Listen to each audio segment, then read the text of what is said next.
Bonjour à tous. Bon matin. Merci. Je continue à m'exercer parce que c'est le bon matin chez moi, il n'est pas automatique, je le dois le transférer dans ma tête. C'est plutôt le bonjour qui vient directement. J'espère que vous allez bien. Amen. J'espère que vous allez tous bien. Bienvenue à l'église de Rosemère pour les personnes qui viennent pour la première fois. J'aimerais parler aujourd'hui d'un sujet qui me concerne ces temps-ci, revenir à mon premier amour avec Dieu. Revenir à mon premier amour avec Dieu. Vous savez, même dans la nature, quand on vient de se fiancer avec une personne ou quand on est encore dans le chaud, là, où tout est beau, où les amoureux sont tout beaux, tout feu, tout flamme, quand on se marie, on va dans la routine et des fois, on retombe un petit peu dans des patterns, on ne se rappelle pas qu'on a quelqu'un qui est à côté de nous, on ne prend pas soin souvent de lui. Et dans la parole de Dieu, souvent Dieu nous invite à revenir à lui. Il nous invite à nous rappeler de notre premier amour. Et je voulais, cette période-ci, revenir à mon premier amour avec Dieu. Prions ensemble. Père, je prie que par ta grâce, tu puisses nous rappeler combien tu nous aimes et qu'on se soit rafraîchi ce matin par notre premier amour, l'amour que tu avais pour nous et pour qu'on puisse ranimer, Seigneur, l'amour que nous avions pour toi. Je prie, Père, que tu nous visites et que pour ceux ou celles qui n'ont jamais allumé cet amour, tu puisses l'allumer ce matin. Tu puisses créer un coup de foudre, Père. Rafraîchis-nous, Seigneur, dans notre esprit, dans notre âme. Visite-nous ce matin, Père, dans le nom de Jésus-Christ. Amen. Il y a quelques jours, j'ai eu une discussion intéressante avec Olivier. Et, j'étais en train on parlait d'une personne, puis je me suis rendu compte que je devais régler un problème relationnel avec cette personne. Il y a des fois où tu sais que, bon, c'est pas bien là, tu n'es pas dans une bonne position relationnelle avec une personne, et tu dis, j'ai pas envie d'entrer dans ces discussions. J'ai envie de la zapper, de la mettre quelque part loin de ma tête parce que ça va réveiller des émotions qui n'étaient pas positives. Ça ne veut pas dire que j'étais fautive, mais il y a des fois, vous êtes dans une confusion, dans un problème relationnel. On se dit, ouvrir encore cette porte, ça va réveiller des choses. Je n'ai pas envie. J'ai fermé cette porte-là. Et quand je me suis retrouvée seule, parce qu'en ayant cette discussion avec Olivier, ça m'a tiqué là, ça vient chercher dans ma conscience, ça va me réveiller en disant un truc que tu veux faire. Tu as une petite responsabilité. C'est vrai que tu n'es pas fautive, mais tu as une petite responsabilité là que tu devrais faire. Il y a une chose que tu dois faire. Et quand je me suis retrouvée seule, je me suis demandé pourquoi je n'avais pas pris le temps de prier pour cela. C'est-à-dire, prier, c'est vraiment amener cette situation devant Dieu. Et inconsciemment, dans ma tête, c'était que je savais que Dieu allait me demander de faire le premier pas, n'est-ce pas? On se dit, non, je n'ai pas envie de pardonner parce que tu vas me dire de faire le premier pas. Je ne le sens pas. Actuellement, je n'ai pas les émotions pour gérer ça. Si c'était il y a quelque temps, c'est bon, mais la saison dans laquelle je suis, ne me pose pas cette question, mon Dieu. Je n'ai pas envie de faire le premier pas. Pourquoi? Parce qu'on anticipe déjà ce que Dieu va nous dire. On anticipe, entre guillemets, parce que quand on a lu la Bible, on sait très bien que Dieu demande aux chrétiens ou à son enfant de faire le premier pas. Et puis c'est gênant, on dit non, pourquoi je fais toujours le premier pas? Moi, je n'ai pas envie de faire le premier pas. J'ai fait plusieurs premiers pas, ça n'a pas marché. Et ça me fait mal et ça a donné des blessures. Donc pourquoi faire encore une fois? Et inconsciemment, je n'ai pas eu envie de prier pour ce sujet. Je dis, on va faire autre chose. Tu vois, je n'ai pas envie d'ouvrir cette chose, parce que j'avais anticipé ce que Dieu allait me dire. Donc, je ne me sentais pas la force de m'engager dans cette voie. Cela allait me faire sortir de ma zone de confort. Peut-être que cette question, qui vient dans une saison où je suis vraiment faible, va juste mettre à nu mes failles. J'ai une petite vidéo ici. C'est comme si on avait tout mis dans cette boîte. On dit, on ne veut pas que tu l'ouvres. Je ne sais pas, je n'ai pas le courage. Et les circonstances viennent, parce qu'on n'a pas envie de confronter notre cœur. Et puis on le referme rapidement. C'est mieux, on le referme. Vite, vite. Dieu allait ouvrir pour traiter, non, on referme. Parce que j'ai peur. C'est beau à l'extérieur, j'ai fait des efforts. Hein? J'ai travaillé sur la boîte. J'ai été bien, j'ai été une bonne chrétienne, j'ai soigné les apparences. Mais ce qui est à l'intérieur, c'est dur d'ouvrir.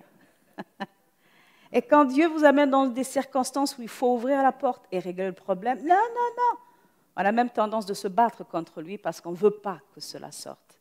On se dit, mais c'est beau à l'extérieur, pourquoi ça me donne la paix? Non, c'est plutôt le calme apparent. Ça ne te donne pas la paix, ça te donne le calme apparent. Et souvent dans des saisons où il faut qu'on avance, hey, est-ce que j'ai fait, ok, je vais ajouter quelques minutes comme d'habitude, Voilà, non. C'était juste avant, je commençais la minuterie. Donc, souvent ce qui arrive, c'est que ce sujet est tellement délicat, mais on a fait des efforts pour que l'extérieur soit beau, pour que tout soit parfait. Parce que cette saison particulière, Dieu veut nous emmener dans une autre dimension, Dieu veut nous guérir, mais il veut aussi fermer certaines portes.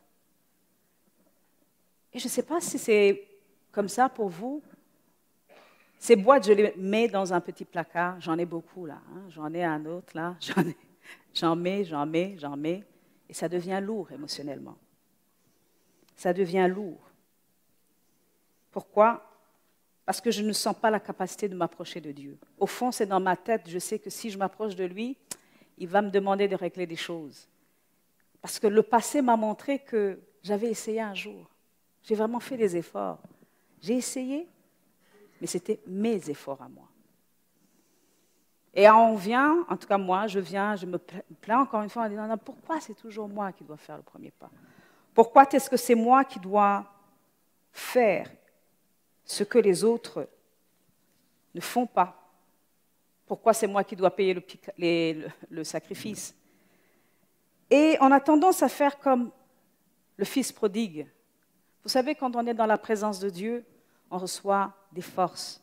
On est ravitaillé émotionnellement parlant. Notre char, qui est notre cœur, reçoit l'essence ou le gasoil nécessaire pour marcher.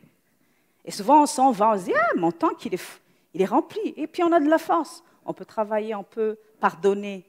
Mais plus on part de plus en plus loin, là, ça commence à mettre de moitié tank. Et puis, plus les temps avancent, plus ça commence à faire le rouge. Et quand c'est le rouge, moi, mes émotions, je suis fatiguée, je suis énervée, je suis claquée. Une chaussette qui est par terre, ça m'énerve. Une serviette qui n'est pas rangée à sa place, on dirait que ça vient me chercher. Je ne suis plus capable de pardonner, je ne suis plus de bonne humeur parce que mon tank émotionnel est parti. Et je me rends compte que je suis comme le fils prodigue dans Luc chapitre 15, verset 11, où ce jeune homme a vu la richesse de son père et a voulu prendre sa part et a voulu partir loin de son père. Et souvent, c'est ce que je fais avec Dieu. Je prends ma part émotionnelle. Quand il me remplit, c'est super, mais souvent, je m'en vais. Et je m'en vais même sans savoir que je me suis éloignée de lui. Et je me vide petit à petit. Et ce fils finit des fois à faire des choses dont il n'était pas capable de faire. Vous savez, la richesse dont on parle dans Luc chapitre 15, c'est vrai que c'est une richesse matérielle, mais moi je l'imagine surtout dans ma vie, c'est cette richesse dont on parle dans Galates chapitre 5, verset 22, les fruits de l'esprit, cette paix, cet amour, cette bénignité, cette tempérance, c'est d'une richesse. Vous savez, quand vous rencontrez une personne calme, et Mélanie nous a donné ce petit témoignage ce matin, pendant sa période où elle était adolescente, elle a rencontré une personne qui lui a donné des mots gentils, a calmé ses émotions. Et je me rappelle quand je suis venue dans cette église, il y a des personnes sur qui je me suis reposée émotionnellement parlant. Linda, etc. et compagnie. Il y a des femmes, des hommes qui m'ont donné des paroles de réconfort et j'en avais besoin. Donc j'ai mangé du fruit de l'esprit dans leur vie. Amen. Donc nous sommes là pour produire et bénir les autres. Et quand on commence à se sentir irritable, c'est que soit c'est un peu sec, soit les fruits ne sont pas encore là, mais il faut nous connecter parce que ce n'est pas nous qui produisions cela. On peut tomber facilement dans l'erreur de dire « Ah non, c'est Olivier qui m'a béni ». Non, non, non, non. C'est le don que Dieu a mis dans la vie d'Olivier. Ah oui, c'est vrai, il est très énergique, il me relève. Oui, mais c'est un don que Dieu a mis en lui. Parce que quand il n'est pas connecté, il n'est pas comme ça. Je vous rassure. Amen. Vous devriez d'ailleurs me remercier puisque j'entretiens un petit peu le jardin grâce à Dieu pour que vous puissiez manger du fruit, parce que des fois, je trouve des petites bibites dedans. Mais ça nous rend humains, tout simplement. Ça nous rappelle que ce n'est pas nous qui produisions les bons fruits. C'est l'Esprit qui produit les bons fruits en nous. Amen. Dans ce passage, je ne l'ai pas donné, dans Galates 5, verset 22, il est écrit « Mais ce que l'Esprit Saint produit, c'est l'amour, la joie, la paix, la patience, la bienveillance, la bonté, la fidélité, la douceur et la maîtrise de soi. » Amen. Il y a des femmes ici que j'ai rencontrées qui étaient tellement douces, je me disais, mais comment elles font pour être douces? Je sais que ce fruit, je ne l'ai pas porté naturellement. Amen, Olivier. Je ne suis pas très douce, je le reconnais, mais je voyais des gens dire, comment elles font? Mais c'est le fruit de l'esprit. Et récemment, j'ai travaillé avec une personne, elle m'a dit, mais Nathalie, tu es très douce. J'ai failli tomber par terre. J'ai dit, moi, je ne fit pas à ce schéma, parce que je sais que je suis très impatiente, etc. Mais je me suis rendu compte que ce n'est pas moi qui le fais, c'est le Saint-Esprit qui le produit en moi. Amen. Merci, Michel. Amen. Mais quand mon stock est fini, c'est là où les choses commencent à se gâter. Hein? Et je pense qu'Olivier va dire Amen. Hein? Je suis très frustrée, très irritable, très hypersensible. Hein? Je ne me sens pas bien. Mais cela me rappelle tout simplement qu'il y a une chose qui me manque, c'est mon Père, mon premier amour. Vous savez, les enfants, quand ils sont fâchés, quand ils ont de la peine, la première personne, quand ils sont dans un environnement de confort, ce sont les parents. Quand tout va très bien, l'enfant ira dehors. Vous avez, j'ai eu ceci, j'ai eu des cadeaux. Les cadeaux, les choses bonnes, c'est pour les autres. Mais quand il y a des bobos, c'est maman et papa qui doivent être là. Et ces moments de frustration me rappellent qu'il faut que je vienne à lui. Il y a des années, je détestais cette saison où je me sentais mal. Ça me culpabilisait parce qu'on dirait que je n'étais pas la bonne chrétienne. Mais maintenant, je commence à apprécier ces moments-là parce qu'ils me rappellent que, mon Père m'appelle. En fait, il faut que je retourne chez mon Père. Ça ne me culpabilise plus comme dans le passé en disant « je devais être parfaite, je ne devrais pas faire des erreurs ». Non, c'est juste que dans ce moment désertique, c'est là où je peux parler à mon Père. Amen. Donc, sachant apprécier même ces moments dits difficiles qui nous rappellent que nous sommes tout simplement humains, qu'on n'est pas à l'abri d'aucun péché, d'aucune faiblesse, mais que ce sont des moments où tu as besoin de rencontrer ton Père. Amen. Alors, comme le Fils prodigue, tout autour de moi me rappelle mon manque émotionnel quand je suis loin de lui. Et là, je commence même à manger des choses auxquelles je n'avais jamais pensé à manger. Dans cette histoire du Fils prodigue, le Fils va loin de son Père, il dilapide sa richesse, il devient tellement pauvre qu'il commence même à manger des choses qui étaient culturellement interdites dans sa propre vie. Il commence à manger les histoires que le porc mange. Il se dit, je suis tombé extrêmement bas. Vous savez, nos failles, nos addictions, nos faiblesses dans la chair nous rappellent juste que ce n'est pas Dieu qui nous condamne, c'est juste un rappel pour revenir à lui. Pour nous dire, Seigneur, aide-moi, remplis-moi encore une fois. Alors, pratiquement parlant, qu'est-ce qui se passe quand ça se manifeste? En tout cas, dans ma vie, vous êtes parfait. Moi, voilà ce qui arrive quand il y a des moments de sécheresse. Dans Romains chapitre 7, versets 14 à 17, il est écrit « Nous savons en effet que la loi est spirituelle, mais moi, je suis marqué par ma nature, vendue au péché. Je ne comprends pas ce que je fais, je ne fais pas ce que je veux et je fais ce que je déteste. Or, si je fais ce que je ne veux pas, je reconnais par là que la loi est bonne. Et en réalité, ce n'est plus moi qui agis ainsi, mais le péché qui habite en moi.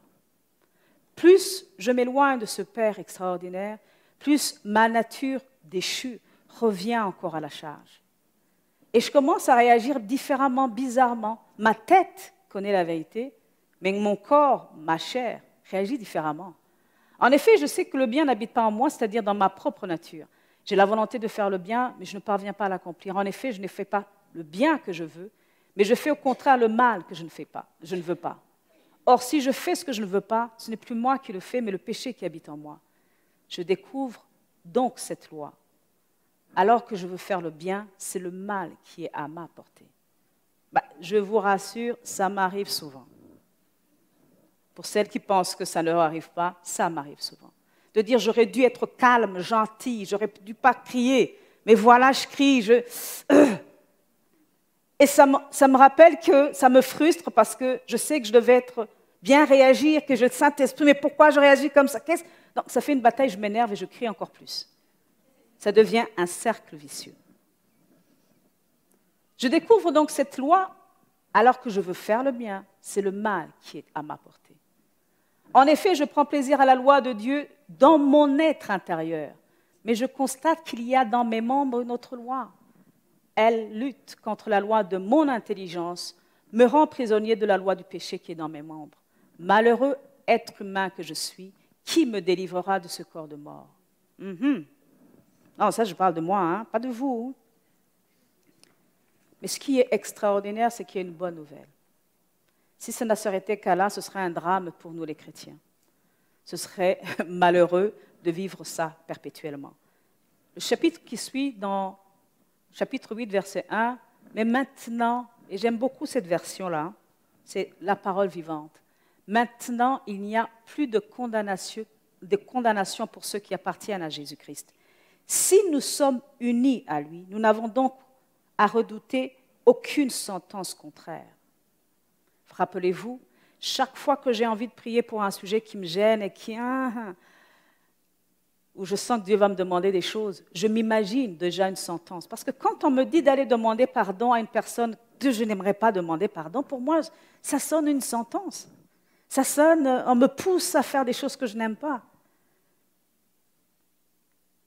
Car nous vivons à présent sous un nouveau régime, celui du Saint-Esprit. Cet esprit nous donne la vie qui était dans le Christ Jésus et nous introduit dans la communion avec lui. Cette puissance vivifiante de l'esprit me soulève hors du cercle vicieux du péché et de la mort. Cet ordre nouveau me permet d'échapper au régime du mal qui me menait à la ruine. Amen. Et je me rends compte que chaque fois que je ne prends pas le temps d'être dans mon premier amour avec mon frère, dans la prière, simplement. Écoutez, prier, ce n'est pas prendre des versets à coups de... aller rabattre. Non, c'est de dire, papa, je te dis, je n'aime pas cette personne, émotionnellement parlant, je ne suis pas impliquée, ça ne va pas du tout, mais s'il te plaît, elle m'a blessée, guéris mon âme, change mon cœur. J'ai de la difficulté à passer, à faire ce que tu veux. Mais c'est ton esprit qui va me visiter. Ce n'est pas ma mentalité, mes pensées, ma manière de m'organiser, ou même qui me ramène vers mon passé avec cette personne, en disant « Non, non, non, ça s'est mal passé la dernière fois quand j'ai essayé de régler les problèmes. » Ça vient me faire peur, parce que j'ai peur d'une sentence. Mais c'est le Saint-Esprit, quand je le laisse agir en moi, qui d'abord guérit mon âme. À quoi bon envoyer un militaire qui est blessé dans un champ de bataille? Moi, j'ai travaillé dans un hôpital militaire, et je peux vous assurer que c'était sanglant. Et c'est clair qu'il y avait des gens qui, quand ils étaient guéris, devaient retourner à leur champ de bataille. J'en connais c'était un jeune capitaine qui devait avoir 25-30 ans. Curieusement, il recevait toujours une balle au niveau de son avant-bras. Et chaque fois, il venait, chaque fois, on le réparait, et chaque fois, il devait repartir.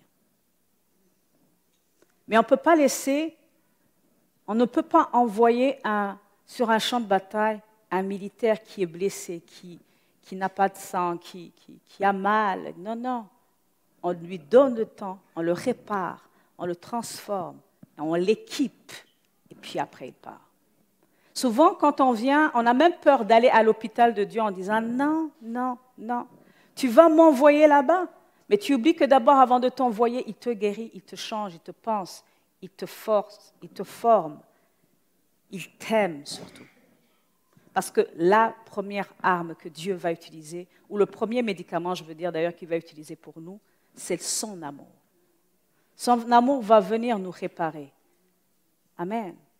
Son amour. Et quand je discutais avec Olivier dans cette discussion-là, et que je suis allée me reposer, je me suis dit, ça me cherche là, ça me cherche. Et je me suis rendu compte que Dieu voulait d'abord me guérir. Et qu'en voulant éviter de régler des problèmes, j'avais aussi évité ma guérison. J'avais évité de venir devant Dieu et de lui dire, prends soin de moi d'abord. Je sais que tu vas me demander certaines choses, mais tu ne le demanderas pas à partir de ma propre force, mais c'est à partir de toi que tu vas le faire. Donc, souvent, j'ai de la difficulté parce que j'anticipe ce que Dieu va faire. Mais arrêtons d'anticiper. Hey, je suis une fille calculatrice, là. Hein. Quand les choses ne vont pas bien, je déprime sur place avant même d'avoir engagé la situation. Donc, je ne suis pas prête à sauter dans le vide un peu comme Olivier. Hein. Lui, Olivier, c'est un tempérament beaucoup plus extraverti. On se jette et on répare après. On s'engage et on verra ce qui va se passer après. Mais moi, je calcule, non, la dernière fois, ça s'est passé mal. Écoute, j'avais analysé tous les angles, mais en tant qu'humain, on ne peut pas tout analyser.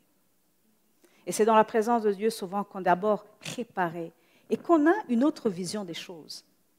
Et que Dieu nous donne son amour pour aimer cette personne. Parce qu'au fond, quand il nous demande de régler des problèmes, c'est parce qu'il veut que nous soyons son ambassadeur dans la vie de cette personne. Ce n'est pas parce qu'il veut nous écraser, mais c'est qu'il veut déverser l'amour qu'il a d'abord mis en toi pour que cette personne en bénéficie. Amen.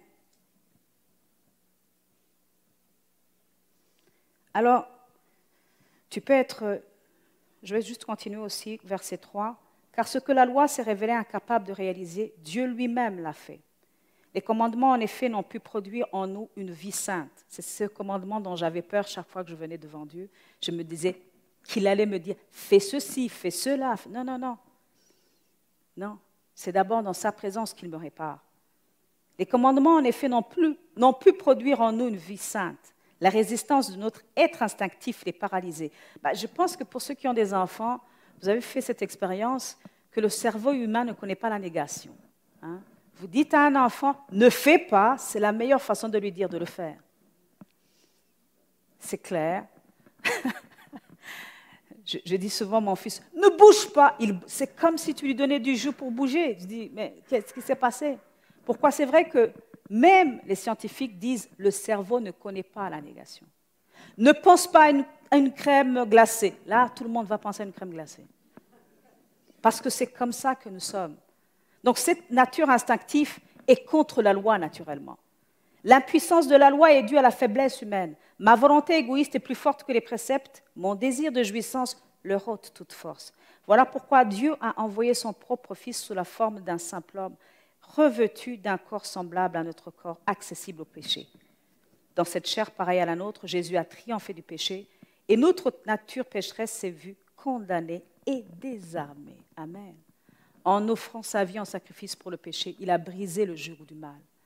Maintenant, ma marche, c'est de dire, Père, je ne sais pas ce que tu vas me demander, mais je viens d'abord dans ta présence. Répare mon âme, guéris mon âme. Je sais que tu m'aimes. Et quand je lis la parole de Dieu, c'est là qui me dit combien je suis précieuse aux yeux de Dieu. Et je vous assure, quand vous vous sentez aimé par quelqu'un, rappelez-vous les premières années où vous étiez amoureux de votre conjoint, conjointe, hein? Peu importe si on vous dit « ta chaussure n'est pas belle », on s'en fout. On se dit, écoute, du moment qu'Olivier m'aime, il n'y a pas de problème. Je suis sur un nuage. Les autres te disent, j'aime pas ta tenue, elle convient à Olivier. Le reste, je m'en fous. Pourquoi? Parce que cet amour vous envahit. Ce n'est plus le cas actuellement. Je suis un peu plus libre au niveau vestimentaire quand même. Mais j'ai mes propres choix parce qu'on a des goûts différents. Avec les années, j'ai vu que ça ne marchait pas. Ça ne matchait pas. Mais quoi qu'il en soit avec le Seigneur, tout est toujours bon. Quand vous savez que vous êtes aimé par votre Père, aucune chose ne peut vous arrêter. Et c'est lui qui vous prête son amour pour pouvoir aimer l'autre. Tu peux être une personne qui n'a jamais aujourd'hui accepté Jésus dans ta vie. Hein? Donc, tu n'as pas cette réserve de joie, de douceur, de ce qu'on appelle dans ma langue maternelle, et un mot qu'on connaît beaucoup en Afrique australe, ubuntu, ce qui fait l'humanité, le côté positif. On vous connaissait heureux, tu étais joyeux, tu accueillais les gens, tu étais doux, tu étais avenant, tu rendais des services. Mais tu as perdu cela. Pourquoi? Parce que tu as eu des expériences difficiles.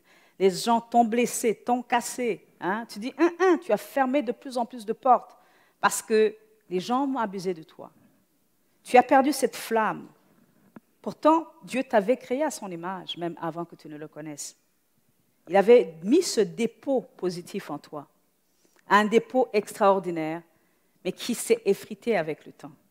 Tu peux être aussi chrétien ou chrétienne comme moi, et il y a des domaines qui ne sont pas très rattachés à Dieu, là, à cause de nos expériences, nos erreurs ou les erreurs des autres. Hein. Ce n'est pas à cause de vous forcément, c'est à cause peut-être des erreurs des autres.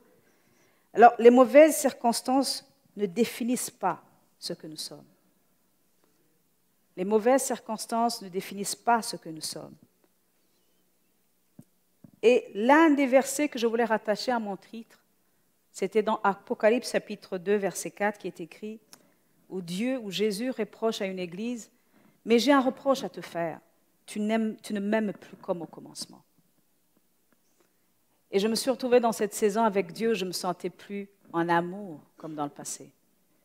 Et quand Dieu nous reproche, ce n'est pas un reproche terrorisant, négatif. Vous savez, quand on nous reproche, ou quand on a eu des parents sévères, on voit l'image du parent qui a envie de nous étrangler.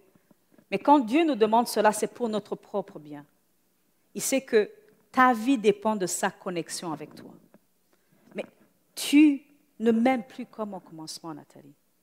J'aurais voulu que tu restes attachée à moi, parce qu'il y a certaines choses que tu commences à régler toute seule, et je n'ai jamais voulu que tu les règles tout seul. Je n'ai jamais voulu que tu sois une héroïne pour beaucoup de gens. Je voulais que tu sois ma fille, mon enfant, que tu bénéficies de cet amour. Pourquoi? Parce que, vous savez, comme je l'ai dit, dans le couple, la routine peut occulter facilement les relations. N'est-ce pas? Je vous ai raconté souvent que quand on s'était marié avec Olivier les premières années, écoutez, avant de se marier, c'est « Salut chérie, ça va bien, t'as vu, le soleil est beau, tout brille. » Il y a des choses, vos dires, ce sont des redondances, vous répétez, c'est limite un peu stupide. Hein? Mais quand vous vous mariez, là, les messages, vous commencez à vous envoyer, écoute, n'oublie pas les couches de ma fille, il n'y a plus de sucre, je te fais la liste d'épicerie. Ce n'est plus très relationnel, entre guillemets. Ça veut dire que votre flamme, des fois, vous ne l'entretenez pas. Et il est primordial pour que ce couple, pour qu'il marche, prenne du temps pour lui.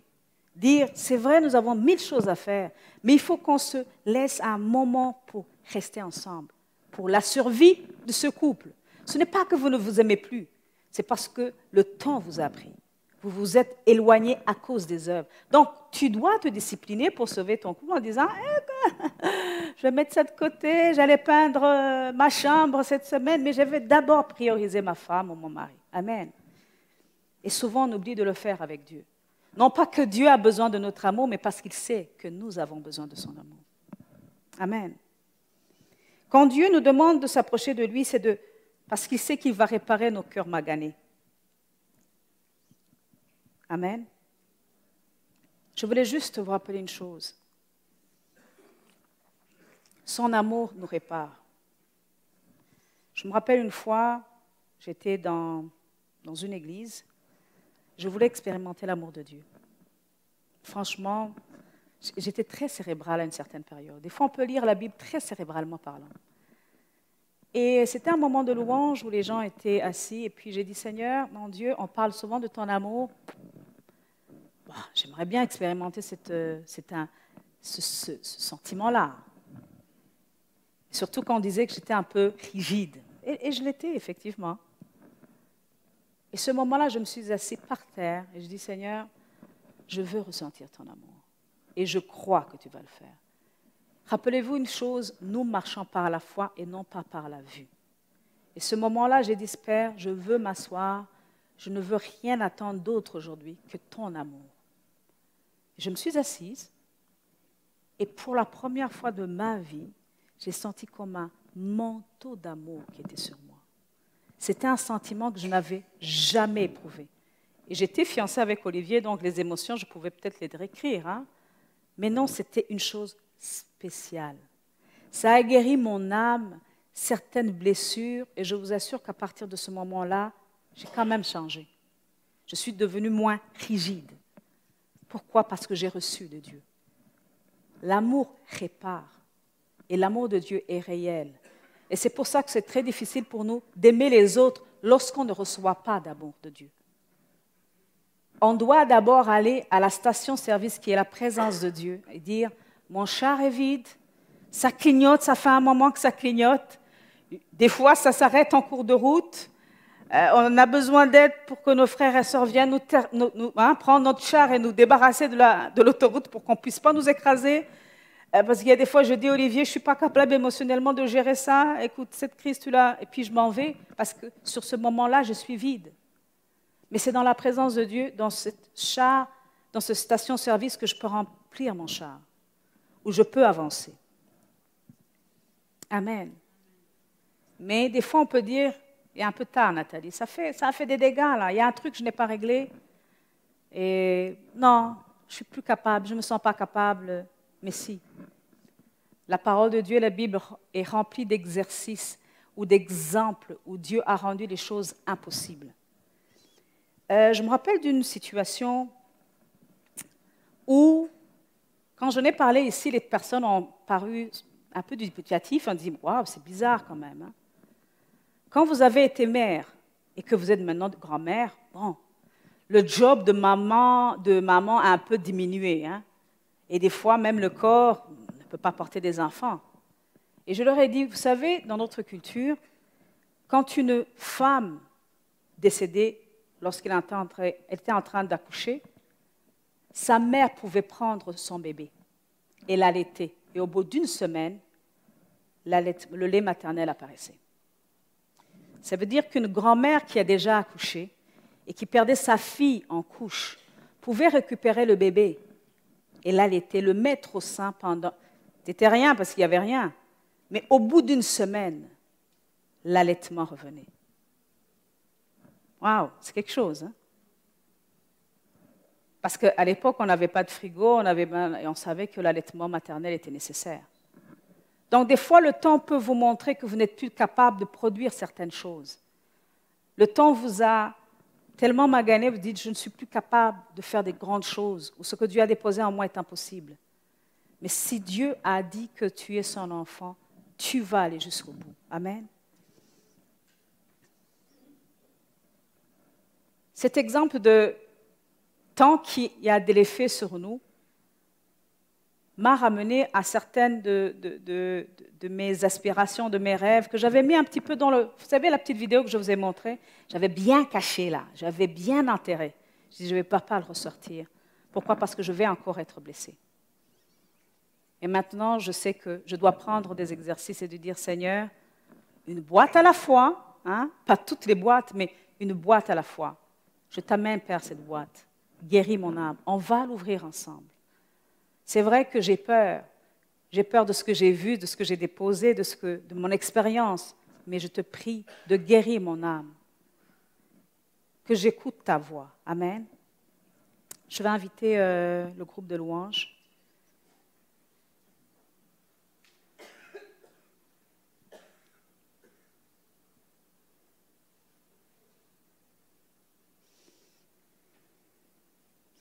Vous savez, quand Adam et Ève avaient mangé l'arbre de la connaissance du bien et du mal, ils se sont sentis nus, c'est vrai, mais ils se sont sentis obligés de faire quoi?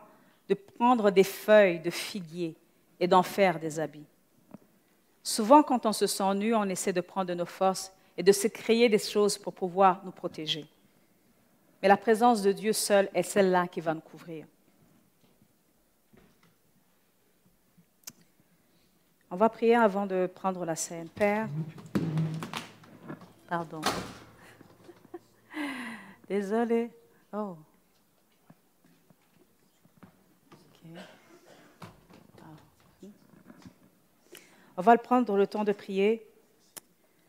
Père, je prie que par ta grâce, tu puisses nous visiter.